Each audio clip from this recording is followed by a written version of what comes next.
इस वीडियो में जो हम पढ़ने वाले हैं वो है सबसे पहले विलयता। विलयता, ठीक है बेटा। देखिए विलयता होती क्या है। सबसे पहले तो मैं आपको ये समझाता हूँ कि विलयता होती क्या है। देखिए बेटा कि एक निश्चित विलायक की मात्रा लेते हैं, ठीक है। सबसे पहले तो हम पढ़ते हैं विलयता होती क्या है। एक मान लीजिए एक पात्र में मैं एक निश्चित मात्रा का विलायक लेता हूँ, ठीक है। एक निश्चित मात्रा में ले लिया, मान लीजिए 1 लीटर पानी ले लिया मैंने, मान लीजिए ना 1 लीटर पानी एक निश्चित मात्रा में। अब एक निश्चित ताप पर, जैसे रूम टेम्परेचर हो गया 298 केल्विन, है ना, ये ताप निश्चित हो गया, आयतन निश्चित हो गया विलायक का। इसमें किसी पदार्थ ए की अधिकतम जितनी मात्रा इसमें घुल जाए, है ना, जितनी अधिकतम मात्रा इसमें इसकी घुल जाती है उस मात्रा को कहते हैं। जैसे मान लीजिए 2 ग्राम घुली तो इसकी विलेयता हो गई 2 ग्राम पर लीटर। अगर 5 ग्राम घुल जाती है तो इसकी विलेयता होगी 5 ग्राम पर लीटर, है ना। तो इकाई एक निश्चित आयतन वाले विलायक में एक निश्चित ताप पर किसी विलय की जितनी अधिकतम मात्रा घुल जाती हो उसे कहते हैं विलयता। तो इसकी डेफिनेशन में लिखता हूं, नियत ताप पर तथा एक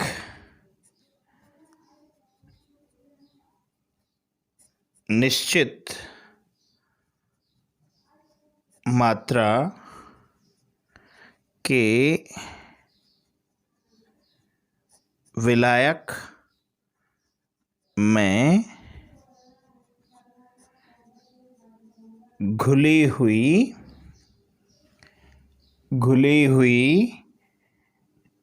विलय की अधिकतम मात्रा, विलय की अधिकतम मात्रा है, इसको कहते हैं विलयता, ठीक है। अब विलयता को जो है हम 2 भागों में बांटते हैं। विलयता को जो है कितने भागों में बांटते हैं हम? 2 भागों में बांटते हैं, ठीक है। पहला, ठोसों की द्रव में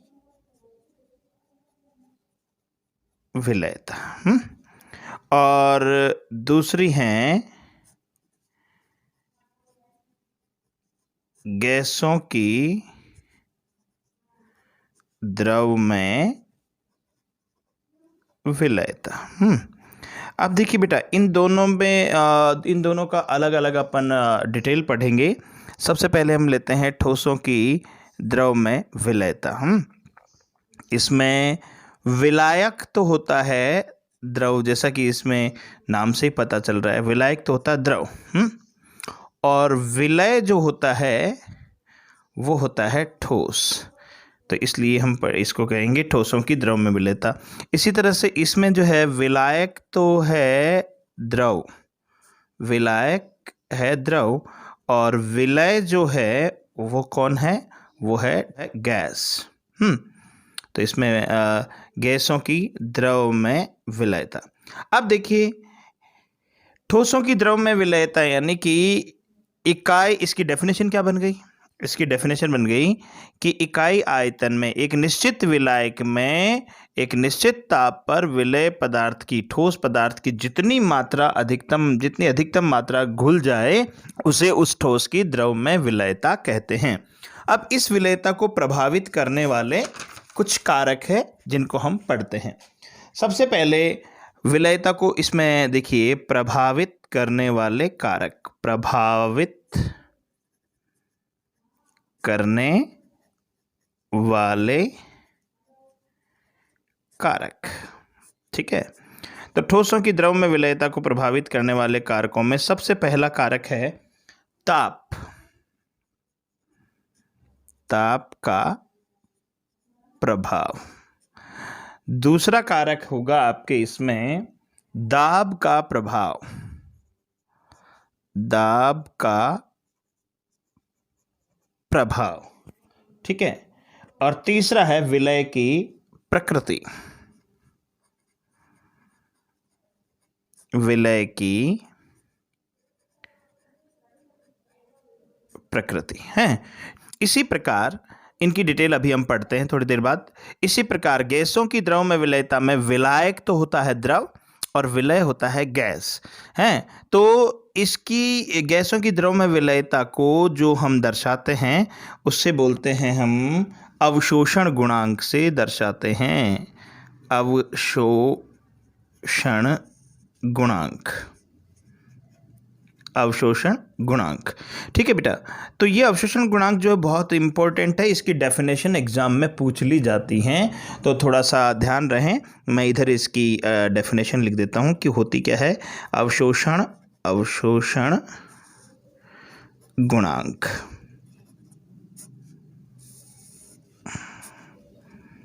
देखिए, ठीक है, तो एक तरह से अवशोषण गुणांक की डेफिनेशन अगर हम लिखते हैं तो वो क्या है कि एक नियत ताप पर तथा एक वायुमंडलीय दाब पर, यानी एक निश्चित विलायक की एक नियत ताप पर एक नियत ताप और दाब पर एक निश्चित विलायक में किसी गैस की जितनी अधिकतम मात्रा घुल जाती हो उसे कहते हैं अवशोषण गुणांक। जैसे इसमें ठोसों की द्रव में विलयता थी, वैसे ही गैसों की द्रव में विलयता को ही अवशोषण गुणांक कहते हैं।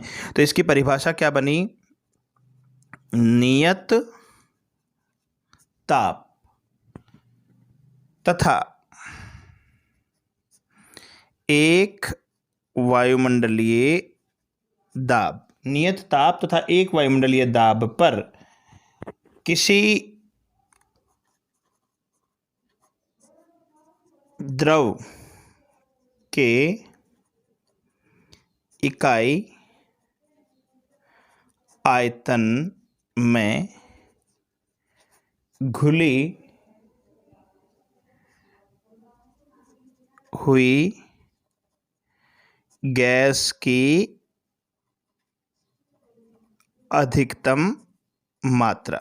ठीक है, एक निश्चित ताप और दाब पर इकाई एक वायुमंडलीय दाब पर एक निश्चित ताप तथा एक वायुमंडलीय दाब पर किसी द्रव के इकाई आयतन में जितनी गैस अधिकतम घुलती है उसे उस गैस का अवशोषण गुणांक कहते हैं। अब जैसे हमने ठोसों की द्रव में विलयता को प्रभावित करने वाले कारक बताए थे, वैसे ही गैसों की द्रव में भी गैसों की द्रव में विलयता को प्रभावित करने वाले कारक भी होते हैं। प्रभावित करने वाले कारक। ठीक है, तो देखिए, प्रभावित करने वाले कारकों में सबसे पहला कारक है इसमें भी ताप का प्रभाव। दूसरा है दाब का प्रभाव, दाब का प्रभाव है। गैस की प्रकृति, गैस की प्रकृति। ओके, अब देखिए, हम सबसे पहले लेते हैं ठोसों की द्रव में विलयता और इसको प्रभावित करने वाले कारक। जैसा कि मैंने अभी अभी आपको बताया था कि एक निश्चित आयतन वाले विलायक में एक निश्चित ताप पर किसी विलय की अधिकतम मात्रा जो इसमें घुल जाती है, इसे इस विलय पदार्थ की विलयता कहते हैं। और इस विलयता को जो प्रभावित करने वाले कारक हैं उनमें पहला कारक है ताप है। तो देखिए, ताप द्वारा किसी विलयता जो है किसी द्रव की या विलय की विलयता किस प्रकार प्रभावित होती है वो हम देखते हैं। नंबर 1, विलयता पर ताप का प्रभाव पहले हम पढ़ रहे हैं। ताप का प्रभाव, ठीक है, ताप का प्रभाव। देखिए, सामान्यतया जो है किसी ठोस की द्रव में विलयता ताप के समानुपाती होती है, अर्थात ताप बढ़ने पर विलयता बढ़ती है ना। तो सामान्यतया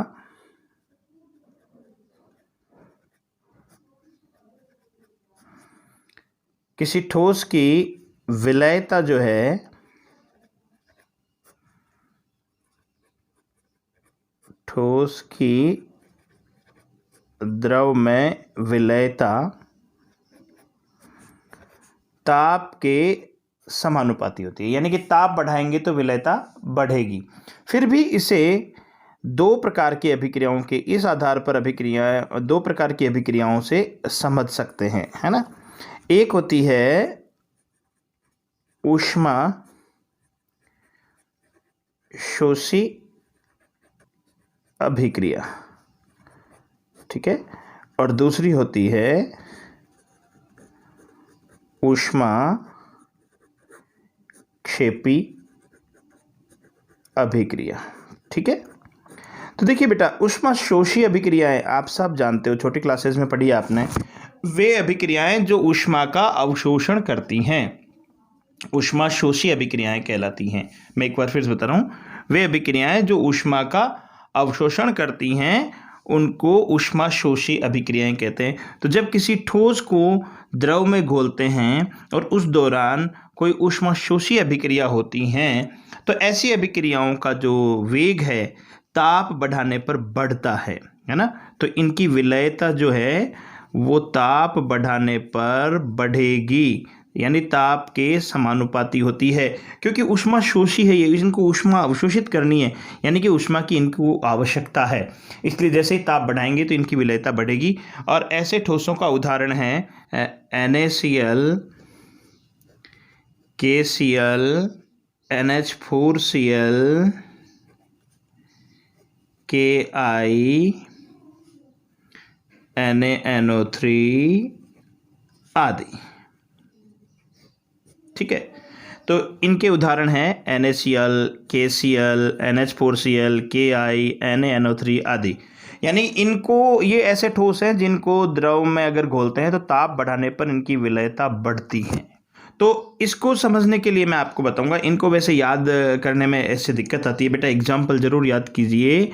बोर्ड एग्जाम में केवल कई बार एग्जाम्पल पूछ लिए जाते हैं, है ना। तो ये एग्जाम्पल ऐसे तो ये आपको रहेगा नहीं, तो इसको याद करने की एक छोटी सी ट्रिक बता दूं मैं कि जैसे क्षार धातुएं जो है, लीना की रब से फरियाद, लीना की रब से फरियाद, इनके क्लोराइड्स NaCl, KCl और इनके नाइट्रेट्स हैं, और इनके नाइट्रेट्स भी हो सकते हैं या इनके आयोडाइड भी हो सकते हैं।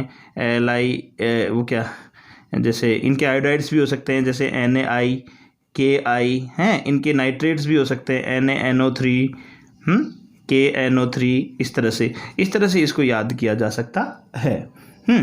अब देखिए दूसरा हम लेते हैं ऊष्माक्षेपी अभिक्रिया। ऊष्माक्षेपी अभिक्रियाएं वे अभिक्रियाएं होती है जिनमें ऊष्मा उत्सर्जित होती है, इसकी उल्टी, इसके विपरीत। यानी ऐसी अभिक्रियाओं में जब किसी ठोस को हम किसी विलायक में घोलेंगे तो वो ऊष्माक्षेपी अभिक्रिया दे रहा है, यानी कि उसमें तो ऑलरेडी ऊष्मा उत्पन्न हो रही है ना। तो ऐसी अभिक्रियाओं की जो विलयता है वो ताप के व्युत्क्रमानुपाती होती है। विलयता व्युत्क्रमानुपाती ताप है। तो ऐसी अभिक्रियाओं का जब ताप बढ़ाएंगे तो विलयता कम होगी, है ना। तो जैसे इसमें उदाहरण जो है ले सकते हैं अपन क्षार, है ना। जैसे इसका उदाहरण हो जाएगा NaOH, है ना। क्षार धातुओं के हाइड्रोक्साइड हो जाएंगे, ये हैलाइड्स है, ये हाइड्रोक्साइड है। NaOH, KOH, LiOH और आदि ले सकते हो आप, है ना, आदि।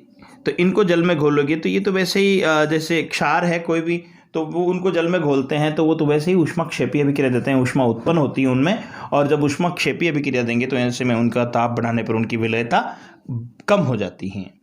अब हम लेते हैं दाब का प्रभाव। दाब का प्रभाव, ठीक है बेटा। अब हम लेते हैं दाब का प्रभाव। तो देखिए ठोसों की द्रव में विलयता पर दाब का कोई प्रभाव नहीं होता। क्यों? क्योंकि ठोस संपिंडीय नहीं होते। दाब का प्रभाव तब पड़ता है जब कोई विलय या विलायक संपिंडित होता हो।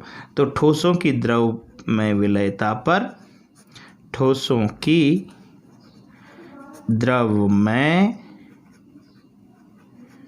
विलयता पर दाब का कोई प्रभाव नहीं होता, है ना। दाब बढ़ाओगे तो भी कोई फर्क नहीं पड़ेगा और दाब कम करोगे तो भी कोई फर्क नहीं पड़ेगा, है ना। और तीसरा कारक है विलय की प्रकृति। तीसरा जो कारक है प्रभावित करने वाला वो है विलय की प्रकृति। विलय की प्रकृति है। अब देखिए बेटा, विलय की प्रकृति किसी ठोस की विलयता कैसे प्रभावित होती है। देखिए, इसके लिए आप ध्यान रखिए कि समान समान में घुलता है। समान समान में घुलता है, यानी कि अगर विलय की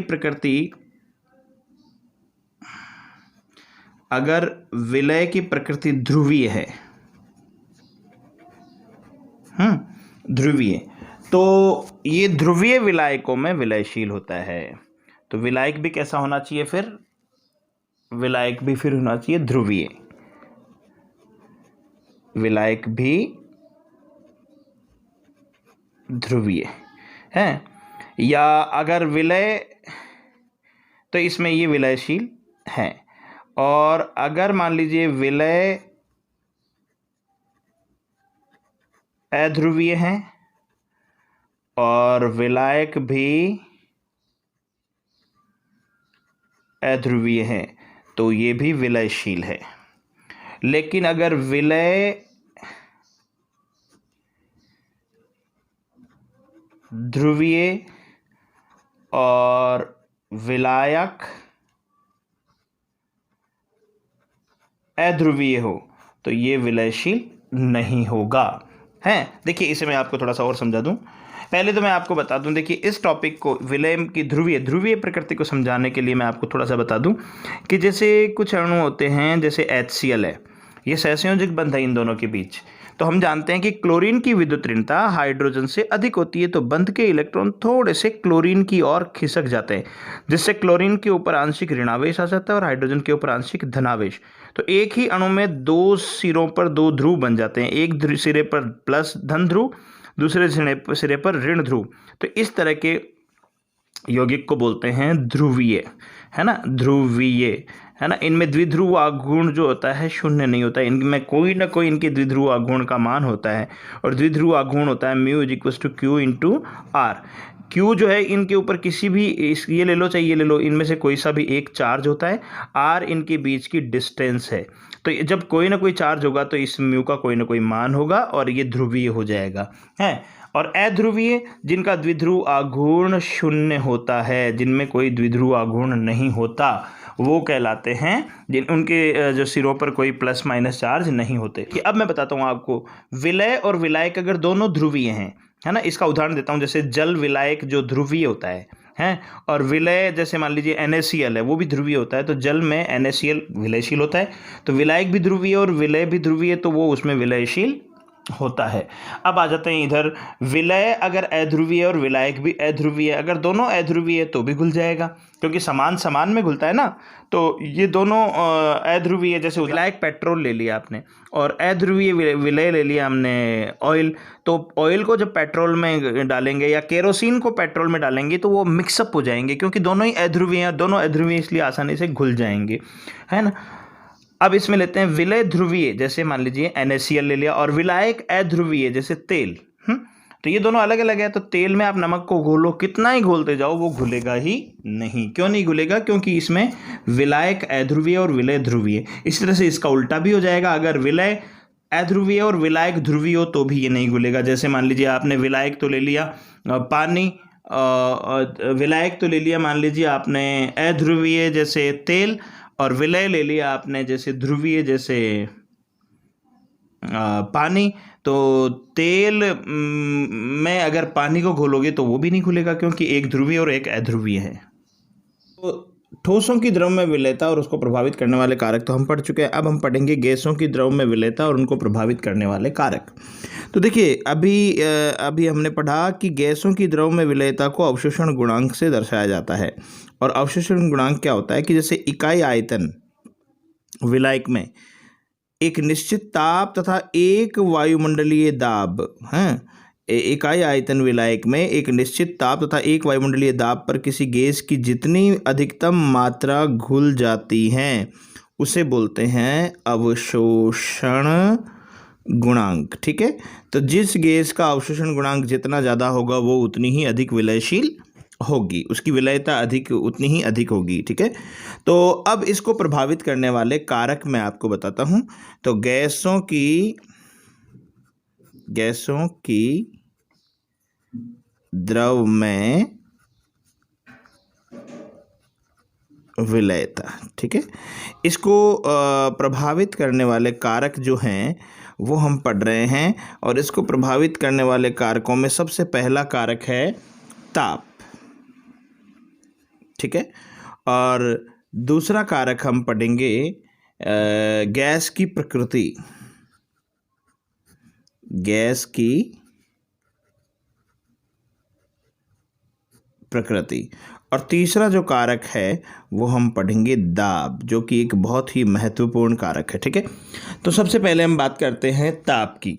तो देखिए बेटा, ताप की जब हम बात करते हैं तो वैसे सामान्य रूप से तो जो गैसें हैं उनकी विलयता ताप बढ़ाने पर घटती हैं, है ना। तो गैसों की जो विलयता है सामान्यतया गैसों की द्रव में विलयता जो है ताप के व्युत्क्रमानुपाती होती है, यानी कि ताप बढ़ाएंगे तो गैसों की द्रव में विलयता घटती है, कम हो जाती है। जैसे जैसे ताप बढ़ेगा तो गैसों की ताप जो है जल में विलयता कम होने लगेगी, है ना। लेकिन इसमें भी अपवाद है कि कुछ गैसें ऐसी होती है जैसे आपके हाइड्रोजन हैं, हीलियम, ये ऐसे उदाहरण हैं जिनको जल में घोलते हैं तो ताप के साथ इनकी विलयता बढ़ती हैं, क्योंकि ये ऊष्माशोषी अभिक्रियाएं देते हैं। ऊष्माशोषी अभिक्रिया में फिर जो है ताप की आवश्यकता होती है, और ऐसे में इन गैसों को ताप बढ़ाने पर विलयता बढ़ती हैं।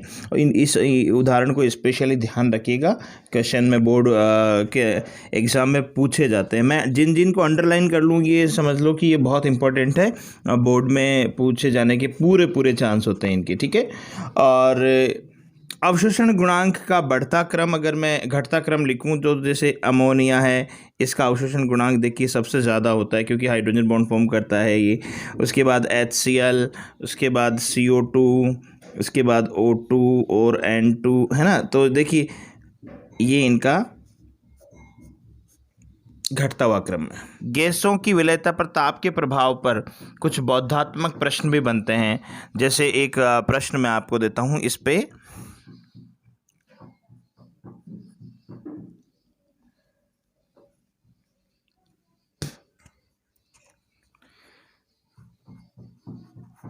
जलीय जीव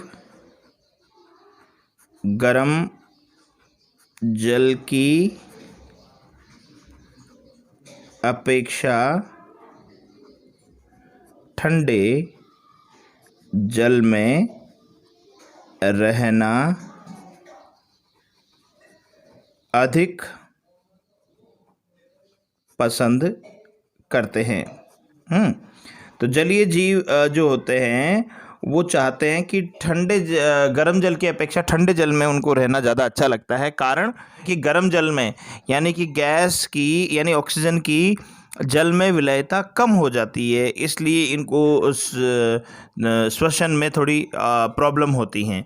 जबकि ठंडे जल में ताप कम होता है, और ताप कम होता है तो गैस की ऑक्सीजन की विलयता ज़्यादा हो जाती है, और जब ऑक्सीजन की विलयता ज़्यादा रहती है तो इनको रहने में थोड़ी आसानी रहती है। इसीलिए जो जलीय जीव जंतु है गर्म जल की अपेक्षा ठंडे जल में रहना अधिक पसंद करते हैं। ठीक है, और अब हम बात करते हैं गैस की प्रकृति। तो देखिए बेटा, जो गैसें विलायक से क्रिया कर कोई ना कोई उत्पाद बनाती हों वो उसमें अधिक विलयशील होती हैं। जो गैसें जलीय विलायक के साथ क्रिया कर कोई ना कोई उत्पाद बनाती हों वो उसमें अधिक विलयशील होती है। जैसे एग्जाम्पल के तौर पे मैं आपको देता हूँ, एक एग्जाम्पल देता हूँ मैं कि NH3 है, अमोनिया है, इसको जल में घोलते हैं तो ये जल से क्रिया करके NH4OH बना लेती हैं। तो इससे क्रियाशील होती है तो ज़्यादा विलयशील होगी, इसलिए अमोनिया की विलयशीलता ज़्यादा होती है। इसी तरह से जैसे सल्फर डाइऑक्साइड है SO2, वो जल से क्रिया कर आपके H2SO3 यानी कि सल्फ्यूरस अम्ल बना लेती है, इसलिए ये भी अधिक विलयशील है।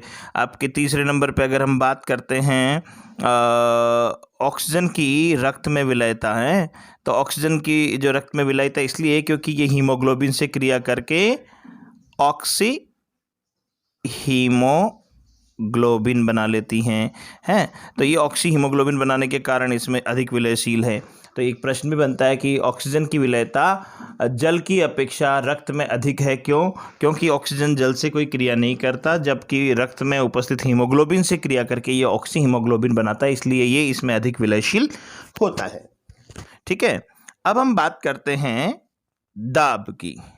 तीसरा जो ये ताप का प्रभाव हो गया, गैसों की प्रकृति हो गई। अब हम तीसरा प्रभाव जो है वो पढ़ रहे हैं दाब का प्रभाव है। तो दाब के प्रभाव में बेटा एक जो इम्पोर्टेंट है हेनरी नियम है, एक हेनरी नियम। हेनरी एक वैज्ञानिक हुआ करते थे जिन्होंने एक नियम दिया जिसको हेनरी का नियम कहते हैं। तो अब हम इसमें पढ़ेंगे हेनरी का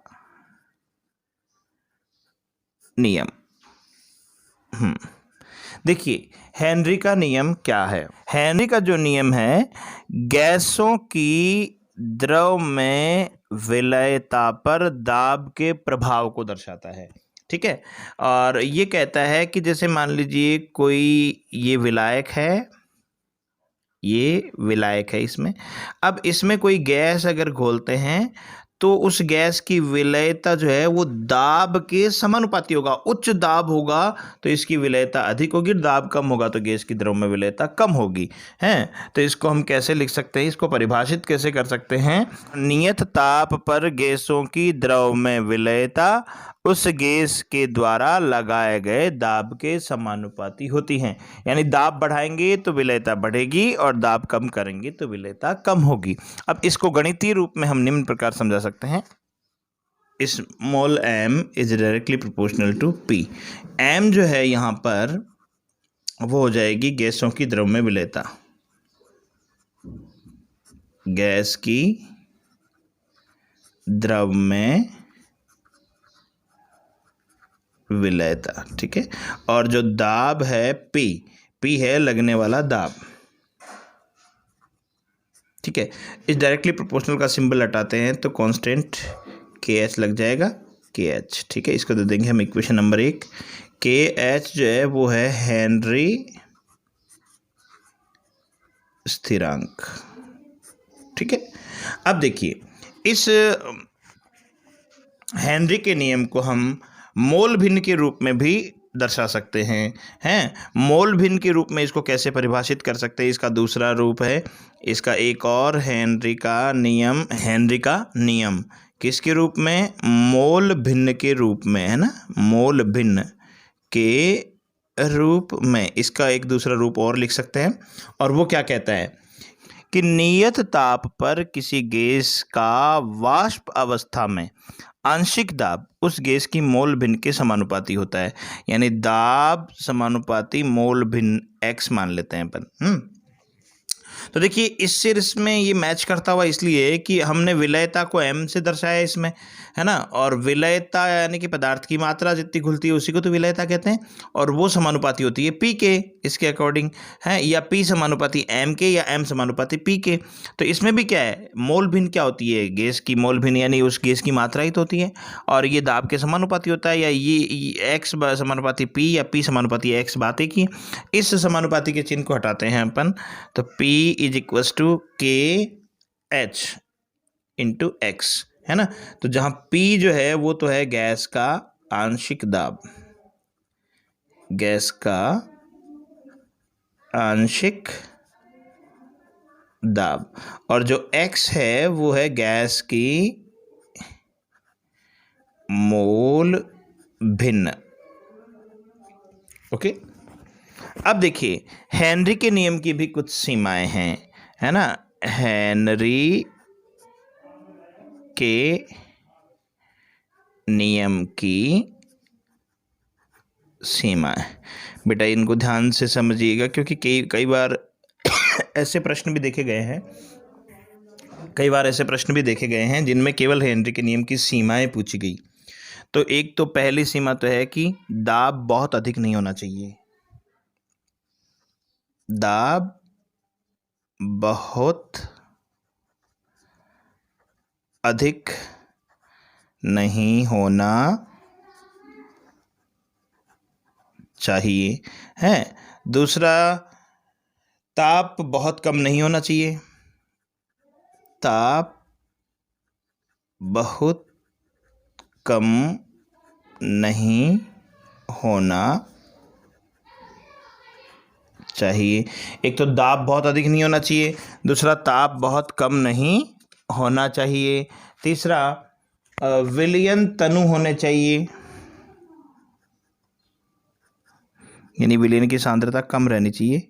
विलयन तनु होना चाहिए है। और चौथा हो जाएगा, गैस के अणु द्रवों के साथ कोई क्रिया करने वाले नहीं होने चाहिए, क्योंकि अगर गैस विलायक से क्रिया कर लेगी तो दाब की जरूरत ही नहीं है, वो तो वैसे ही विलयशील हो जाएगी, उसमें विलय हो जाएगी। तो गैस की विलायक से कोई क्रियाशीलता नहीं होनी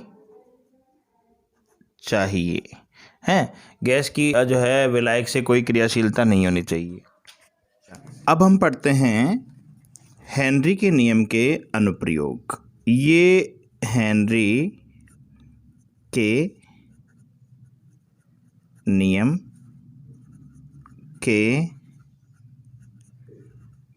अनुप्रयोग है। अब हम पढ़ते हैं हेनरी के नियम के अनुप्रयोग। तो देखिए, अनुप्रयोग बेटा बहुत महत्वपूर्ण चीज़ है, इस पे बोर्ड में बहुत से प्रश्न पूछे गए हैं। तो अनुप्रयोगों में सबसे पहला अनुप्रयोग तो जो है कि अपने दैनिक जीवन में हेनरी के नियम कहाँ कहाँ उपयोग में आते हैं, वो है इसके अनुप्रयोग। सबसे पहला तो ठंडे पेय पदार्थों में, ठंडे पेय पदार्थों में। देखिए बेटा, आप पीते रहते हैं सॉफ्ट ड्रिंक, कोल्ड जो है लिम्का, थम्स अप, ड्यू, जो भी ये कोल्ड ड्रिंक्स आप पीते हैं, इनमें आपने देखा होगा कि जो CO2 गैस होती हैं वो उच्च दाब पर भरी हुई होती है ना बेटा। देखिए, आपने देखा होगा कि ये जितने भी कोल्ड ड्रिंक्स की बोतल्स होती हैं, ठीक है, ये जितनी भी कोल्ड ड्रिंक्स की बोतल है, उनमें जो CO2 गैस भरी होती है वो उच्च दाब पर ही भरी होती है, उच्च दाब पर भरी होती है। अगर इसका दाब, इसीलिए ये पैक होती है ना। और जैसे ही अगर आपने एक बार इस बोतल को खोल दिया और थोड़ी देर पड़ा रहने दिया, तो फिर इसको पीने में कोई मज़ा नहीं आता, क्योंकि इसके अंदर जो दाब था वो कम हो जाएगा। दाब कम होते ही इसकी गैस जो है बाहर निकल जाएगी, CO2। तो ठंडे पेय पदार्थों में जो CO2 गैस होती है वो उच्च दाब पर ही भरी जाती हैं। दूसरा, आप जब श्वसन लेते हैं ऑक्सीजन का रक्त में मिलना, रक्त में घुलना है, तो जब आप श्वसन करते हैं, रेस्पिरेशन करते हैं, तो ऑक्सीजन जैसे ही आप अंदर लेते हैं, श्वसन में वायु को जैसे अंदर लेते हैं, तो आपके फेफड़े फूलते हैं। जब फेफड़े फूलते हैं तो एक दबाव उत्पन्न होता है, और उस दबाव के कारण वो जो ऑक्सीजन है वो आपके रक्त में घुल जाती हैं। तीसरा अनुप्रयोग जो है वो बहुत महत्वपूर्ण है, वो है एनोक्सिया। एनोक्सिया, इसमें प्रश्न भी पूछा जाता है कि एनोक्सिया क्या होता है। एनोक्सिया, जैसा कि नाम से ही पता चल रहा है बेटा, ऑक्सीजन की कमी, लैक ऑफ ऑक्सीजन। एनोक्सिया का जो अर्थ है वो है लैक ऑफ ऑक्सीजन। अब ये एनोक्सिया क्या होता है वो मैं आपको समझाता हूँ।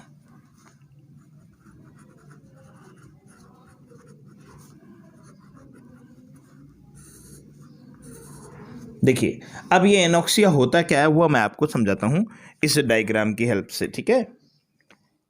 देखिए, ये 2 लेवल है, ये पहाड़ी इलाका है और ये सिंपल जो जनरल इलाका, ठीक है। तो कुछ लोग तो यहाँ रहते हैं और कुछ लोग हाई एल्टीट्यूड यानी ऊंचाई पर रहते हैं, पहाड़ी क्षेत्रों में। ठीक है, इनके ऊपर देखिए, अगर हम ऊपर से बात करेंगे तो इनके ऊपर वायु का लेयर ये है, ये इतनी वायु है, और इनके ऊपर वायु की लेयर बहुत ज़्यादा है।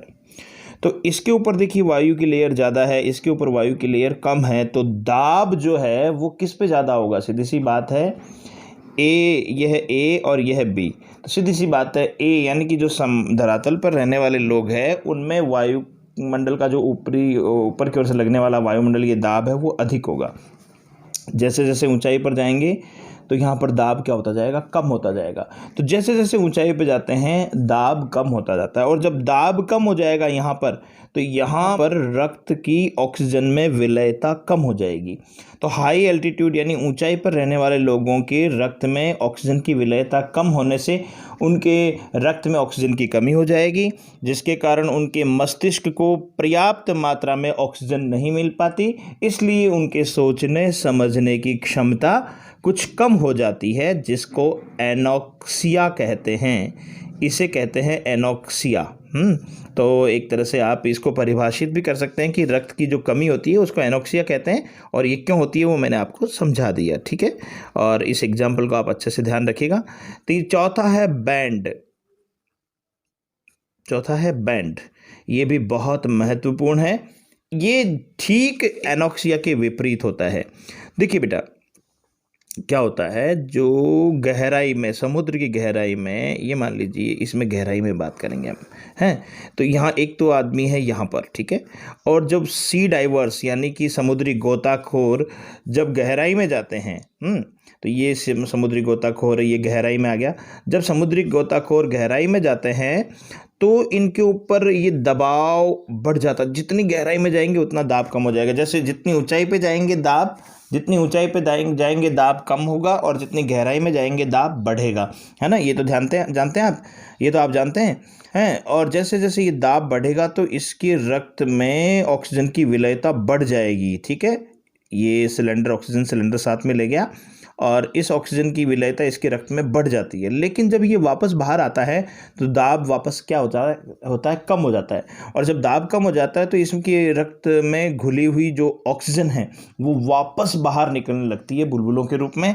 उस वक्त इनकी जो मांसपेशियों में बहुत तेज दर्द होता है। इस क्रिया को जिसके कारण शरीर में एक अकड़न सी महसूस होती है, इस क्रिया को कहते हैं बैंड। इस क्रिया को कहते हैं बैंड। और बैंड से बचने के लिए सी डाइवर्स जो है अपने सिलेंडर में, हैं, बैंड से बचने के लिए सी डाइवर्स अपने सिलेंडर में ऑक्सीजन के साथ साथ हीलियम भी लेते हैं। ऑक्सीजन तो होती ही है उनके सिलेंडर में, और साथ में हीलियम भी भरते हैं। और हीलियम क्या करता है, ऑक्सीजन की तनुता को बढ़ाता है, यानी ऑक्सीजन की जो एक्स्ट्रा सॉल्युबिलिटी है, जो अतिरिक्त विलयता है जो बढ़ गई थी, उसको कम करता है, ताकि ना तो ये गहराई में ज़्यादा ऑक्सीजन घुलेगी ना वापस बाहर निकलेगी, तो इसको कंट्रोल करता है।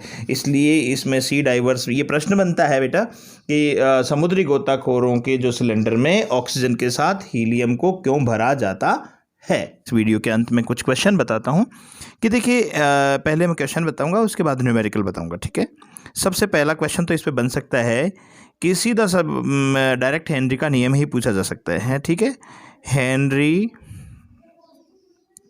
का नियम तथा इसकी सीमाएं लिखिए। एक क्वेश्चन तो इस पे ये बन गया। सेकंड क्वेश्चन इस पे बन सकता है, एनॉक्सिया किसे कहते हैं। एनॉक्सिया किसे कहते हैं, या इस पे डायरेक्ट ऐसे भी पूछा जा सकता है कि ऊंचाई में रहने वाले लोगों की सोचने समझने की क्षमता कम होती है, क्यों है, तो उसका कारण भी एनॉक्सिया ही है। तीसरा क्वेश्चन इस पे ये भी हो सकता है, बैंड किसे कहते हैं। बैंड किसे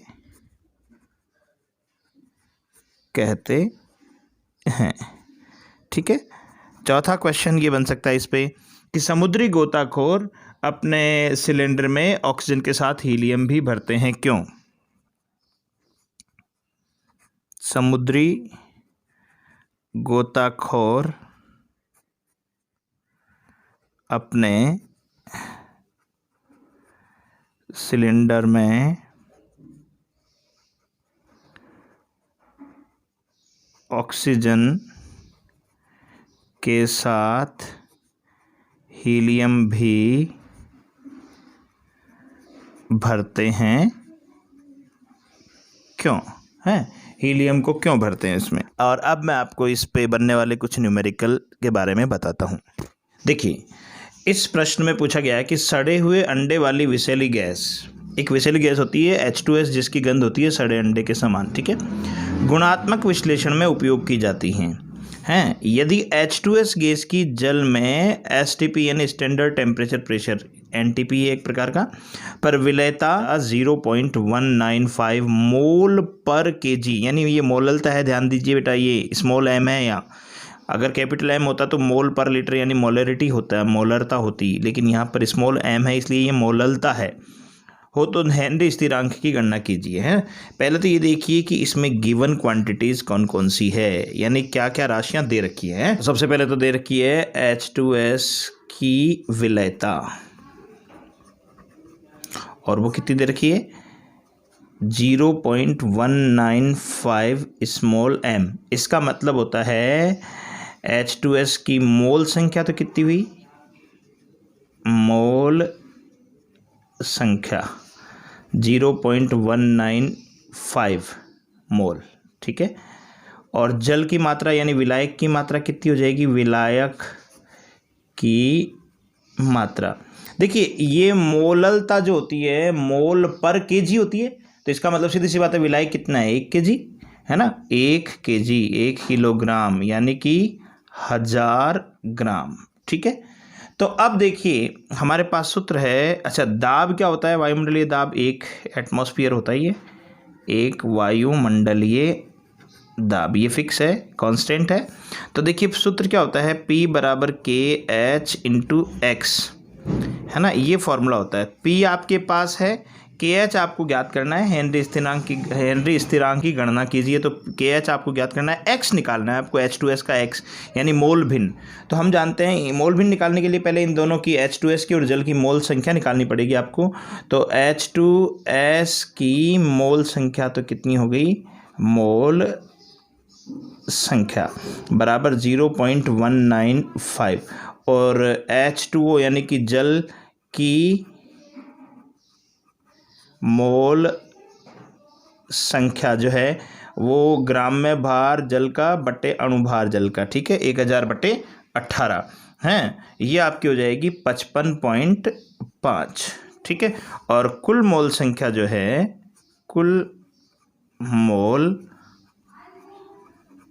संख्या वो आपकी हो जाएगी 0.195 प्लस 55.5, ठीक है। अब आपको मोल भिन्न चाहिए किसकी, H2S की, तो H2S की मोल भिन्न बराबर H2S की मोल संख्या बटे कुल मोल संख्या। तो H2S की मोल संख्या कितनी है, ये हम पढ़ चुके हैं कि किसी की मोल भिन्न उसकी मोल संख्या बटे विलयन की कुल मोल संख्या होती है। तो H2S की मोल भिन्न निकालनी है तो H2S की मोल संख्या बटे विलयन की कुल मोल संख्या, तो ये हो जाएगी 0.195 बटे 0.195 प्लस 55.5, ठीक है। तो इसको सॉल्व करेंगे तो ये आ जाएगा 0.0035, ये यूनिट लैस होती है, इसकी कोई यूनिट नहीं होती, है ना। अब देखिए आपको रखना है KH की वैल्यू, तो P बराबर होता है KH इंटू एक्स, तो KH बराबर हो जाएगी P/X, तो P/ यानी X यानी कि 1/0.0035 है, यही होगी। इसको सॉल्व करेंगे आप तो आ जाएगा 289.5 बार, ये आपका हो जाएगा आंसर।